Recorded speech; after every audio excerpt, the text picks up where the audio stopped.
చెల్లను ఎట్టి పరిస్థితుల్లో నిలువరించాల్సిందే. రైతుల కోసం రాజీ లేని పోరాటం ఉధృతంగా చేయాలని చెప్పి కేసీఆర్ గారు ఫామ్ హౌస్లో పడుకొని చెప్తున్నారు. సిగ్గుండాలి కొంచెమన్నా. అర్థమైందా కేసీఆర్? నీ 10 ఏళ్ల పరిపాలన చరిత్ర చూసుకుంటే ఏనాడైనా రైతుల కోసం పోరాటం చేసినావా? అసలు తెలంగాణ ఉద్యమం జరిగిందే కృష్ణా జలాల మీద కదా. ఆనాడు నువ్వే చెప్తే కదా కృష్ణా జలాల్లో తెలంగాణకి 50% వాటా సాధిస్తా, లేకపోతే తల నరుకుంటా అని చెప్పారు. అధికారంలోకి వచ్చిన తర్వాత నువ్వు నీ అల్లుడు జగన్మోహన్ రెడ్డి దగ్గరికి పోయి మోకరిల్లి 299 టీఎంసీలకు ఒప్పందం తీసుకుని సంతకాలు చేసి తెలంగాణ రైతుల మట్టి కొట్టు.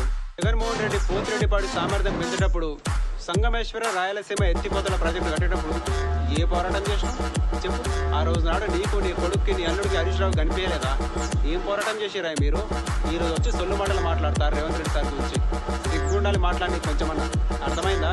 అపెక్స్ కౌన్సిల్ మీటింగ్ జరిగితే పోలేని దద్దమ్మ సన్నాసీను ఫామ్ హౌస్లో పడుకొని ఈ రోజు నాడు బంట చెల్లను నిలువరించాలి, అది తొక్కతోలు తోడుకొని మాట్లాడుతూ. కేసీఆర్ గారు కొంచెం పెద్ద మనిషి అయ్యారు, పెద్ద మనిషి లెక్క మాట్లాడండి. అర్థమైందా? మీ కొడుకు లెక్క మాట్లాడకు, నిశ్చిత మొత్తం పోతుంది.